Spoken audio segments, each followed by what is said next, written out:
Mga sablay talaga yung utak ng mga loyalist na ni Sablay Sara.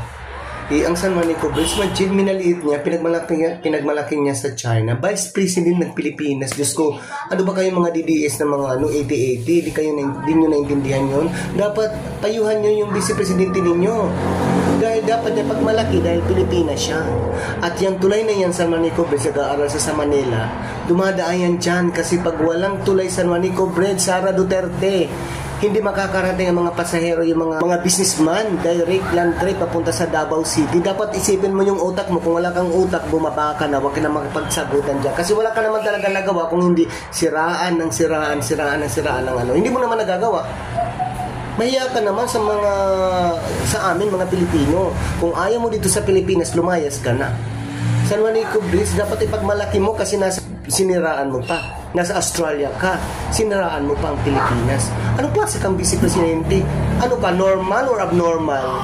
Oh my God. Ito, i-repost ko na lang ito ang sabi ng iba.